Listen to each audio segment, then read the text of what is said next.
Hello નમસ્કાર વાલા વિદ્યાર્થી મિત્રો, સ્વાગત છે તમારું તમારી પોતાની YouTube channel પાઠશાલા youth for 9 to 12માં. આજે આપણે ધોરણ 11નું ગાલા અસાઇનમેન્ટના સબ્જેક્ટ એસપીસીસીના સેક્શન એનું સંપૂર્ણ સોલ્યુશન જોઈશું. તો ચાલો આપણે શરૂ કરીએ. સેક્શન એ વિભાગ 1 પ્રકરણ 1. પ્રશ્ન નંબર 1. નીચેના પૈકી કોણ મૌખિક માહિતી સંચારની પદ્ધતિ છે? સી. ગોષ્ઠી. માહિતી સંચારની કઈ પદ્ધતિ પ્રત્યક્ષ રીતે ઉપયોગમાં લેવાય છે? એ. મૌખિક. લિખિત માહિતી સંચારનું માધ્યમ જણાવો. બી. પત્રલેખન. કઈ માહિતી સંચારની પદ્ધતિથી જે તે સંસ્થાની આગવી છાપ ઊભી થાય છે? ડી. લેખિત માહિતી. નીચેના પૈકી કયું મૌન માહિતી સંચારનું માધ્યમ છે? ડી. હાવભાવ. ચેપ્ટર નંબર 2 વિભાગ 1. પહેલો પ્રશ્ન. અસરકારક વાણિજ્યિક પત્ર વ્યવહારની લેખન શૈલી કેવી હોવી જોઈએ? સી. સરળ. પત્ર મેળવનારના મનમાં કોઈ ગેરસમજ ઊભી ના થાય તે માટે પત્રનું લખાણ કેવું હોવું જોઈએ? એ. સ્પષ્ટ. નીચેના પૈકી કયું લક્ષણ પત્રનો આત્મા છે? બી. સંક્ષિપ્તતા. ચોથો પ્રશ્ન. કયા પ્રકારનો પત્ર વેપાર માટે નુકસાનકારક છે? બી. અધૂરી વિગતવાળો. પાંચમો પ્રશ્ન. વાણિજ્યિક પત્ર લેખનનો અભિગમ કેવો હોવો જોઈએ? બી. વાચકલક્ષી. વિભાગ 1 પ્રકરણ નંબર 3. પહેલો પ્રશ્ન.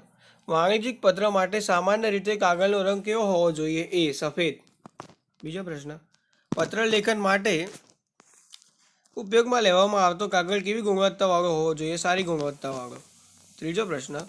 પત્રમાં સામાન્ય રીતે બે લાઈનો વચ્ચે રાખવામાં આવતી જગ્યા એટલે લાઇન સ્પેસિંગ કહે છે. પત્રની જમણી બાજુનો હાંસિયો કેટલી જગ્યા ધરાવતો હોય છે? સી. 1 ઇંચ. પત્રની ઉપરની તરફ આવેલો હાંસિયો લગભગ કેટલા ઇંચનો હોય છે? 1.5 ઇંચ. પ્રકરણ નંબર 4. નીચેના પૈકી કઈ તારીખ અમેરિકન પદ્ધતિ માટે લખાયેલ છે? 16 ઓગસ્ટ 2025. એમાં પહેલા મંથ હોય, પછી ડેટ હોય, પછી યર હોય. બીજો પ્રશ્ન. નીચેના પૈકી કઈ તારીખ બ્રિટિશ પદ્ધતિ પ્રમાણે લખાઈ છે? એમાં પહેલા ડેટ હોય, પછી મંથ હોય, પછી યર હોય. 6 એપ્રિલ 2025. વાણિજ્યિક પત્રના શીર્ષકમાં કેટલી વાર નીચે પૈકી નંબર હોય છે? પત્રનો સંદર્ભ નંબર. નીચેના પૈકી કયું સંબોધન બ્રિટિશ પદ્ધતિ પ્રમાણે છે? Dear sir. પાંચમો પ્રશ્ન. નીચેના પૈકી કયું સંબોધન અમેરિકન પદ્ધતિ મુજબ છે? Dear madam and colon. વિભાગ 1 પ્રકરણ નંબર 5. પૂછપરછના પ્રત્યુત્તરનો પત્ર કોણ લખે છે? એ. વેચનાર. બીજો પ્રશ્ન. પૂછપરછના પ્રત્યુત્તરના અંત ભાગનું લખાણ કેવું હોવું જોઈએ?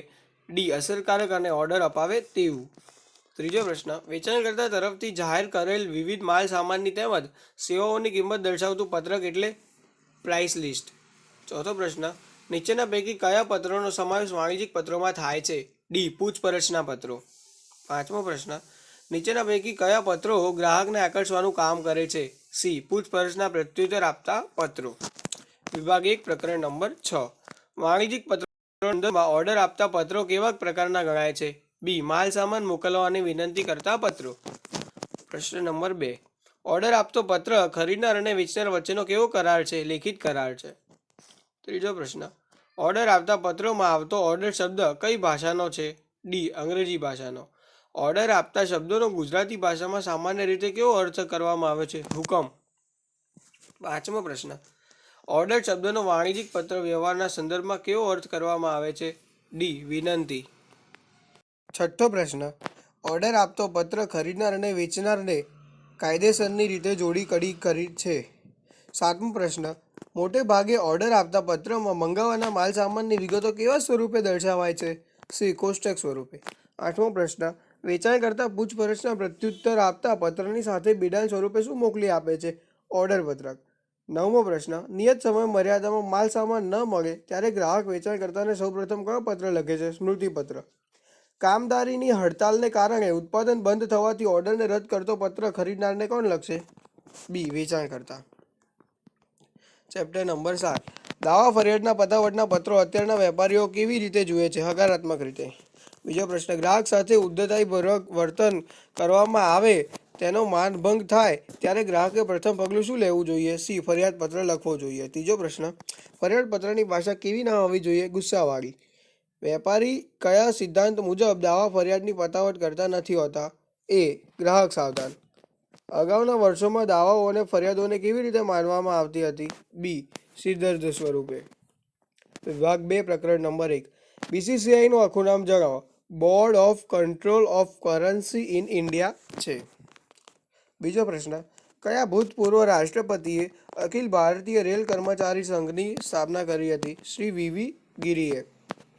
ત્રીજો પ્રશ્ન, અખિલ ભારતીય રેલ કર્મચારી સંઘની સ્થાપના ક્યારે થઈ હતી? ઈસવીસન 1922માં. FICCIની સ્થાપના 1927માં થઈ હતી. નીચેના પૈકી કયા કાર્યનો સમાવેશ સામાન્ય સેક્રેટરીના કાર્યોમાં થતો નથી? ડી. હિસાબો પર દેખરેખ રાખવી. વિભાગ 2 ચેપ્ટર નંબર 2. ઉત્સાહી વ્યક્તિ કાર્યને કેવું બનાવે છે? બી. સરળ બનાવે છે. સેક્રેટરી અશ્વિન મહેતા અને તેના કયા ગુણને કારણે વહીવટી ગૂંચો સરળતાથી ઉકેલી શકશે? આત્મવિશ્વાસ. નીચેના પૈકી કઈ કંપનીમાં સેક્રેટરીનું સ્થાન મહત્વનું નથી? એકલ વ્યક્તિ કંપનીમાં. સેક્રેટરીની નિમણૂકના ઠરાવમાં નીચેના પૈકી શેનો ઉલ્લેખ કરવો જરૂરી છે? સી. મહેનતાણાનો. દર્શક પટેલ પાસે સેક્રેટરી બનવા માટે નીચેના પૈકી કયો નંબર હોવો જોઈએ? Membership number. વિભાગ 2 પ્રકરણ નંબર 3. પહેલો પ્રશ્ન, કંપનીની નોંધણી પહેલાના તબક્કામાં નીચેના બાબતોમાંથી કોનો સમાવેશ થતો નથી? ડી. સંચાલકોની યાદીનો. નોંધણીનું પ્રમાણપત્ર મેળવવા માટે નીચે પૈકી કયો દસ્તાવેજ જરૂરી નથી? સી. વિજ્ઞાપન પત્ર. ત્રીજો પ્રશ્ન, કંપનીને કોનો માનસપુત્ર કહેવામાં આવે છે? ડી. પ્રવર્તકોનો.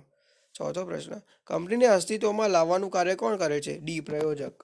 ભારતમાં હાલમાં કયો કંપની ધારો લાગુ પાડવામાં આવી રહેલ છે? 2013નો. વિભાગ 2 પ્રકરણ નંબર 4.